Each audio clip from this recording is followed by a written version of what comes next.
Welcome to the Grizzled Geek Review for August 24th, 2018. I'm Mike. I'm Doug. And we're here with your weekly dose of nerd news. This, however, is a very slow week. Yeah. Not a whole lot of news stories. Pure, barely nerd news. Barely, yeah. We've got one story, and the rest are all like the nerd nuggets. So we're not going to have our regular setup. So yeah, this will be a quick one. That's right. For those 50 of you who watch this show, you'll know something's different. All right. First story up. Excuse me. Bond 25 loses its director, Danny Boyle, to creative differences. Now, we heard this a few days ago. It was very upsetting that, this is scheduled to come out October 25th of next year. Right. And this is going to be just over a year away. Yeah, this is going to be Daniel Craig's last outing as James Bond. Everyone was excited about Danny Boyle coming in and directing this. He's an amazing director. We got a little more details about what exactly those creative differences were. Okay. That led to his dismissal, or not dismissal, him leaving. Right. Or them mutually separating. Producers were apparently not happy with the direction of the script, which featured a Russian villain in a, quote, modern-day Cold War. Okay. Quote, which kind of makes a little sense considering, the modern events. Yeah. What's going on. I mean, that's kind of, it would be a fresh, bringing back the Cold War, a fresh take on the Bond franchise. The studio did not like Boyle's choice of Thomas Cott, who from Cold War, as the villain. The studio thought he was a left field choice, and apparently actor Daniel Craig did not like the choice either, and apparently he has a major say in all casting decisions in the Bond franchise. Interesting. So, okay. I don't know what the deal was. I'm not familiar with Thomas Knott. I haven't seen Cold War, so not really sure. But I trust Danny Boyle, so I don't know. Also, producer Barbara Broccoli was infuriated by Boyle's insistence that he bring in his own team, including his writing partners and his editors and people that he works with. Okay. But the thing is, when you get to a level of Danny Boyle, I was to say, is that unusual? That's not. It's usually they have their people they like to work with, right? And that's who they bring in. I mean, you wouldn't tell like Spielberg he couldn't use his own crew, right? I'm not that he's on that level, but I'm saying. Now the question remains: what's going to happen with Bond now? Like we said, it was less than a year away, or a little more than a year away. Yeah. And now they're saying that Daniel Craig is going to walk from this. He was already on the verge of walking from James Bond. He got brought back for this one last one, and now and that's what brought up the rumors of Idris Elba. And everything else. Now that this is happened, so we don't know who's playing James Bond right now. Idris Elba would be an interesting choice. Yeah, I don't have a strong preference one way or the other. Yeah, it's like at this point, Bond's the type of character that it doesn't really, there's no one's going to get up in arms about someone changing James Bond. It's like Batman. So many people have played him now at this point, and so many people have done a good job at this point that you're like, all right, it doesn't matter who's James Bond, doesn't matter who's Batman. There was an awful lot of backlash to the idea of a black James Bond. There was a lot of people who were like, "Oh no, James Bond, upper class Englishman, and all this kind of stuff." That's true. I mean, although he's not in this. He's not. He's a Scotsman, and he's lower class. Well, he's upper class. His family owned that that estate, but it made it seem like they were kind of down and out, maybe, or something like that. He was the black sheep of the family. I don't know. But either way, it was. But there's always, whenever you change a race of somebody, there's always going to be, when anything's different than what you're used to or what your expectations are, there's going to be backlash from that. Right. So, but Bond's the type of character that, originally when he was written, this is who he was. Right. Right. But he's so different now than he was written. So. Yeah. He's not. This is not the same James Bond as in the '60s. Right. This is not the. But oh well. Like I said. We're not sure what's happening with James Bond, or it will happen. James Bond's too powerful a franchise not to be done, right? And it's been remade and re-envisioned so many times over the years that there will be another James Bond. There will be a James Bond 25. Sure. Whether it involves Daniel Craig or not, hard to say. Probably not, but who knows? All right. Well, now to just the little nuggets say it. No, I'm not going to say that. Zendaya from Spider-Man Homecoming has been reportedly offered lead of Little Mermaid live-action movie. They're just cranking out these live-action movies from Disney. You know? And I liked her in Homecoming, so I'm okay with this. Again, this might be a controversial casting once you change the race of somebody. Yeah, but she looks like a redhead. I don't know. That's all you need. It's a fish girl. Yeah. So her race is Atlantean, not anything. Mermaid. She's not Norse or English or anything. She's a mermaid. So I think this is a good choice. So and she can sing. So. Yeah, and like I said, I thought she was good in Homecoming, so I think I'm open-minded to this. We'll see how it goes. All right. Speaking of music, Dark Knight composer Hans Zimmer will be scoring Wonder Woman 84. Okay. So keep it in the family. Yeah, I like Hans Zimmer. So you'll be familiar with music. So that's good. All right. Netflix is developing a Death Note sequel, which is interesting. It seems how the first one was kind of we didn't really follow the anime all that much. No, well, yeah, it was just or went off a little. Went off quite a bit, and then they kill off, L. So I don't know how they're going to do. Well, spoilers. Sorry. I don't know how they're going to continue without that relationship is what makes that series. Right. Yeah. So I don't know. We will see. I wasn't super excited. The only thing great about Death Note was the demon Shigari. Yeah. It's voiced by Green Goblin himself. Oh, what's his name? I'm blanking on it. I can see his face. Willem Dafoe. William Dafoe. Oh my God. Yeah. Great, amazing. William Dafoe was what made that series or made that movie tolerable for me.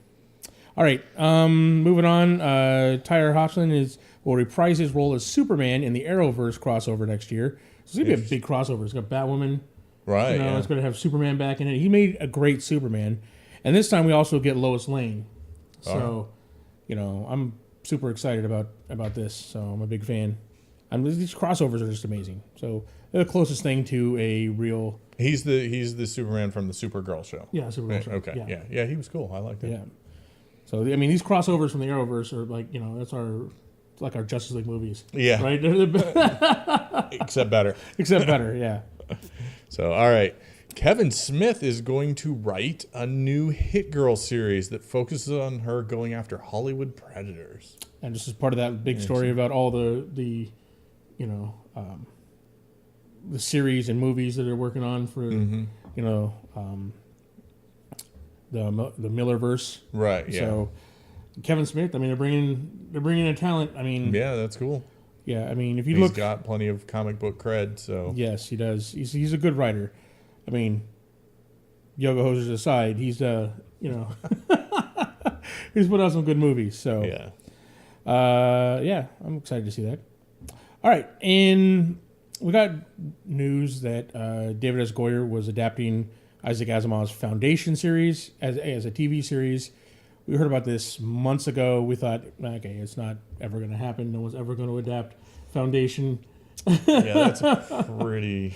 It's pretty rough. But apparently, what he's done so far, Apple's like. They have actually greenlit and ordered it to series. So we are getting a David S. Goyer Asimov Foundation series. Now, here's the interesting thing. Apple is ordering this for what? I don't know. Do they have a stake in a streaming service that I'm not aware of? Or I think they own part of Hulu. But do they? Yeah. Along with Disney? Yeah. Disney owns the majority. Will own 60% of it, so that'll be interesting. So we'll see what happens here. Foundation is a really... like Dune. It's dense. It's dense. It's like it spans 1,000 years and tells a story of like a someone basically who sees the future trying to save mankind from basically mankind is controlled by this galactic empire, and this guy sees the future where it's going to collapse in 30,000 years of we're going to lose all our knowledge and go back basically to the Stone Age, and so he tries to save it basically, and they have to fight against you can't really boil it down. I'm trying to explain it here. I'm realizing there's so much more to this series. You can't really explain it. It is a sprawling space epic story that spans 1,000 years and many generations of characters. So, long form storytelling is really the only way to tell this story. And you couldn't do a movie on it or anything like that. I mean, you could make the argument that you really shouldn't try and do Dune as a movie, but yeah, it's true. So we're getting Dune, and we're getting Foundation.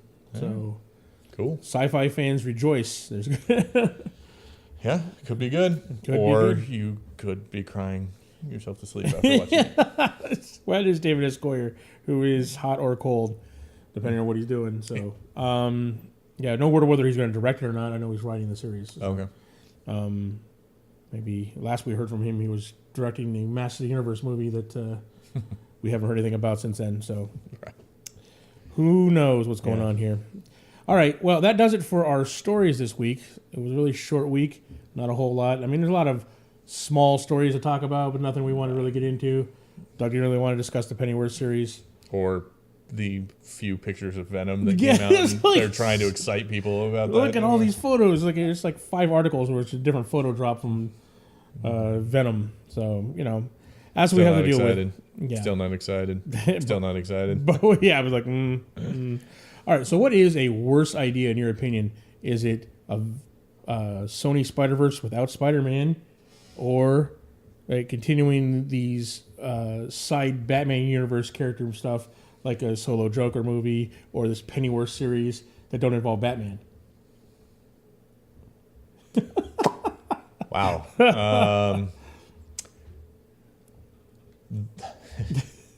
The way they're doing both is horrible. Yeah. I would say there is more. All right. This Sony Spiderverse without Spider-Man is a worse idea. Is it because those characters rely too heavily on their relationship with Spider-Man than the Batman ones do? Yeah. And because they seem to be totally divorced of Spider-Man because of the deal. You're not even referencing him as an origin piece, whereas you could. Yeah, Batman exists somewhere in that universe. Correct. You could have a Joker that references Batman. You could eventually come out with a Nightwing that references Batman. Pennyworth was going to be teaming up with Thomas Wayne. I think that's dumb, but but it's Battle Butler.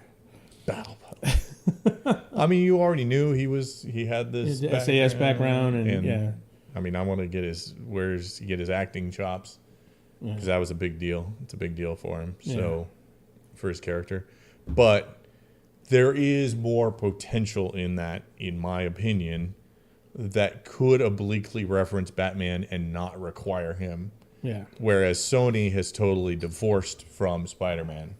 To this stage. Now, I guess there was some rumbling that they wanted to get a crossover and acknowledge that and work with Marvel on that. Right. Whether that'll actually happen or not is still up in the air. Well, I don't think it's a good idea. Either one of them is a good idea. I can actually see a Joker movie without Batman better than I can see a Venom movie without Spider-Man. Because Venom without Spider-Man... Without a setup, yes. Without that setup. I mean, you need...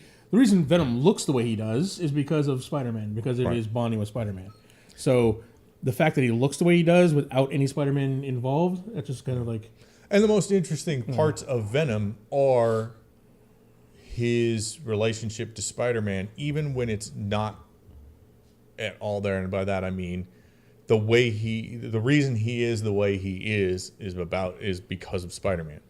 Yeah. He hates Spider-Man and is a villain because of it, but he still has initially Eddie Brock's and even the Venoms, the symbiotes picked up the idea of justice and doing good and stuff like that. Because he takes something away from his host. That's how he becomes a vigilante. Yeah. Because the impression of Peter Parker on the suit, on the symbiote, is why he's able to be an anti-hero, instead of just a full villain. Yeah.